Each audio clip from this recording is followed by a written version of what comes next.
اگر کوئی کافر ہمیں سلام کرتا ہے تو اس کو سلام کا جواب جو نبی کریم صلی اللہ علیہ وسلم سے منقول ہے وہ ہے وعلیکم،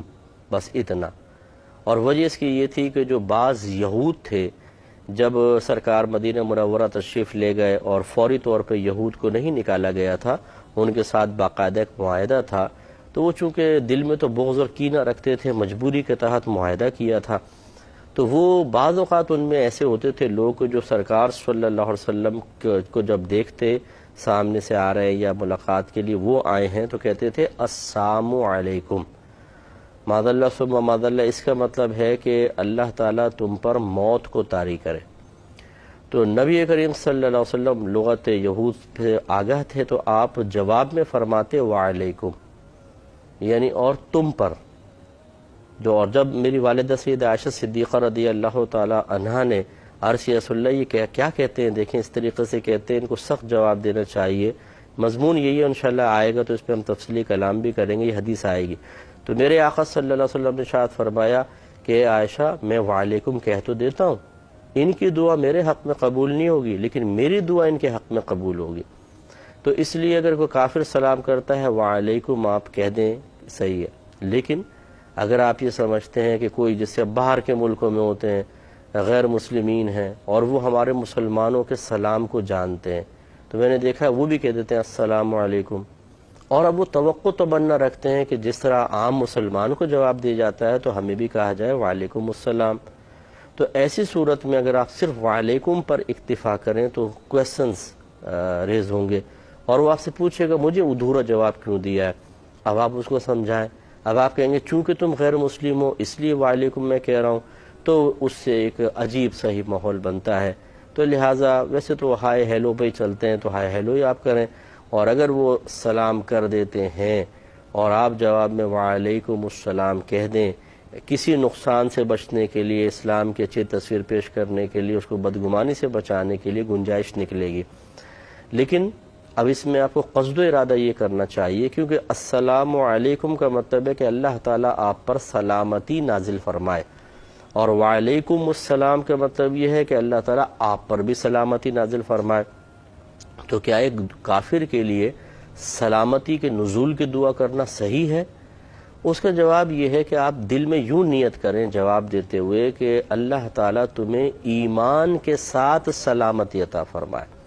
یوں وعلیکم السلام سے دل میں ارادہ کریں اللہ تعالیٰ تجھے ایمان دینے کے ساتھ سلامتی عطا فرمائے، پھر آپ کا یہ بامر مجبوری وعلیکم السلام کہنا شرعی قباحتوں سے پاک و صاف ہوگا۔ اسی طرح ہر وہ مقام کہ جہاں کسی کو سلام کا جواب نہیں دینا چاہیے، جیسے مثال کے طور پر کوئی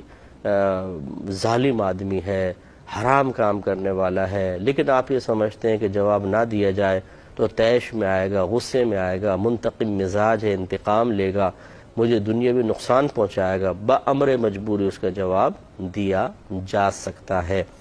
اور اگر مجبوری نہ ہو تو پھر اس قسم کے لوگوں کے سلام کا جواب نہیں دینا چاہیے۔ جیسے میں نے آپ کو حدیث سنائی تھی کہ اخلاقیات یہ ہیں، نبی کریم صلی اللہ علیہ وسلم نے ارشاد فرمایا کہ قدریہ میری امت کے مجوس ہیں۔ قدریہ جو ہے،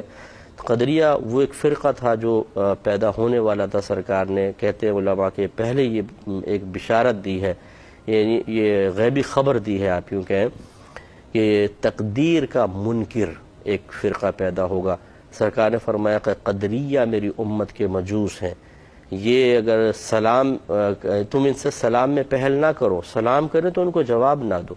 مریض ہو جائیں تو عیادت نہ کرو، مر جائیں تو جنازے میں شرکت نہ کرو۔ تو یہ اس شخص کے بارے میں ہے کہ جو قرآن و حدیث کے واضح بیان کردہ عقائد کے خلاف چل رہا ہو، اس کا حکم شرع یہ ہے کہ سلام کا جواب نہ دیں۔ لیکن اب ایک بامر مجبوری والی جو صورت آ جاتی ہے کہ کسی کے شر سے بچنے کے لیے، تو بامر مجبوری، ورنہ نہیں کرنا چاہیے۔ ظالم کو سلام، حرام کام کرنے والے کو، اعلانیہ گناہ کبیرہ کرنے والے کو اجتناب کریں۔ خود میرے آقا صلی اللہ علیہ وسلم سے بعض معاملات میں سلام کے جواب میں تاخیر ثابت ہے، یعنی جب آپ کسی بات پر اظہار ناراضگی فرمانا چاہیں تو اگر کوئی سلام کرتا تھا سرکار چہرہ پھیر لیتے تھے، جواب نہیں دیتے تھے، جس سے اس کو احساس ہوتا تھا کہ سرکار ناراض ہیں۔ تو یوں ہو سکتا ہے کہ ہم کسی صحیح مصلحت کی بنا پر سلام کے آواز کو اپنے کان تک سنیں اور اس کا جواب نہ دیں تو گنجائش نکل سکتی ہے، لیکن وہی جیسے میں نے کنڈیشنز بتائیں ان میں سے کوئی ہونی چاہیے تو صحیح عذر کی بنا پر آپ جواب کو ترک بھی کر سکتے ہیں۔ اسی طریقے سے جیسے علماء نے لکھا کہ آپ نماز پڑھ رہے ہیں، اب تو سلام کا جواب نہیں دے سکتے، اگر کسی نے بے خیالی میں آپ کو سلام کر دیا، کانوں تک آواز بھی پہنچ گئی، تو نماز کی حالت آپ کو روکے گی، اس میں تو بلکہ جواب نہ دینا واجب ہے، جواب دیں گے نماز فاسد ہو جائے گی، ٹوٹ جائے گی۔ اسی طرح اگر آپ واش روم میں بیٹھے ہیں جواب نہ دیں، آپ کھانا کھا رہے ہیں، آپ پہ واجب نہیں ہے سلام کا جواب دینا، اس میں آپ بعد میں بھی دے سکتے ہیں۔ اسی طرح اگر آپ ذکر الہی کر رہے ہیں، کوئی سلام کرتا ہے، جواب دینا واجب نہیں ہے، آپ یوں تسبیح دکھا سکتے ہیں کہ میں ذرا یوں پڑھ لوں تو سمجھ جائے گا سامنے والا کہ ابھی وظیفے کے بیچ میں نہیں بولنا چاہ رہے۔ اسی طرح جو نماز کے انتظار میں لوگ بیٹھے ہوتے ہیں صفوف میں، تو ہمارے نبی کریم صلی اللہ علیہ وسلم نے ارشاد فرمایا کہ جو نماز کے انتظار میں بیٹھا ہو گویا کہ وہ نماز میں ہے۔ ان علماء نے فرمایا اس کو ویسے ہی ثواب ملنا شروع ہو جاتا ہے جیسے نماز پڑھنے کا ثواب، لیکن اس کے ظاہر کو بھی لیا ہے کہ جیسے سرکار نے فرمایا وہ گویا کہ وہ نماز میں ہے، تو نمازی کو سلام کرنا منع، تو جو نماز کے انتظار میں ہے اسے بھی سلام کرنا منع ہوگا۔ لیکن ہم نے دیکھا ہے کہ بڑے بوڑھے بہت سارے ایسے نمازی ہوتے ہیں، مسجد میں آئیں گے بلند آواز سے سب کو سلام کریں گے،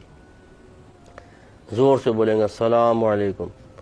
حالانکہ یہ خلاف سنت ہے اس مقام پہ سلام کرنا، جو نماز کے انتظار میں بیٹھے ان کو سلام نہیں کرنا چاہیے۔ اچھا اگر کر لیں تو بیٹھے ہوئے لوگوں کو جواب دینا واجب نہیں ہے، لیکن اس پہ اگر معاملہ یہ ہو کہ وہ بزرگ ناراض ہو جائیں کہ بھئی میں نے آ کے سلام کیا تم لوگ جواب بھی نہیں دے رہے ہو، تو یہ اور دیکھیں ایک کارنامے پر کارنامہ کہ پہلے غلط اور پھر جو صحیح کر رہے ہیں ان کے وہ غلط کہنا۔ اسی طرح خطبے کے دوران چاہے نکاح کا خطبہ ہو یا جمعے کا خطبہ ہو، سلام کرنا بھی منع ہوتا ہے اور سلام کا جواب دینا بھی سختی کے ساتھ منع، اس میں تو گناہ کی صورت بھی بنتی ہے۔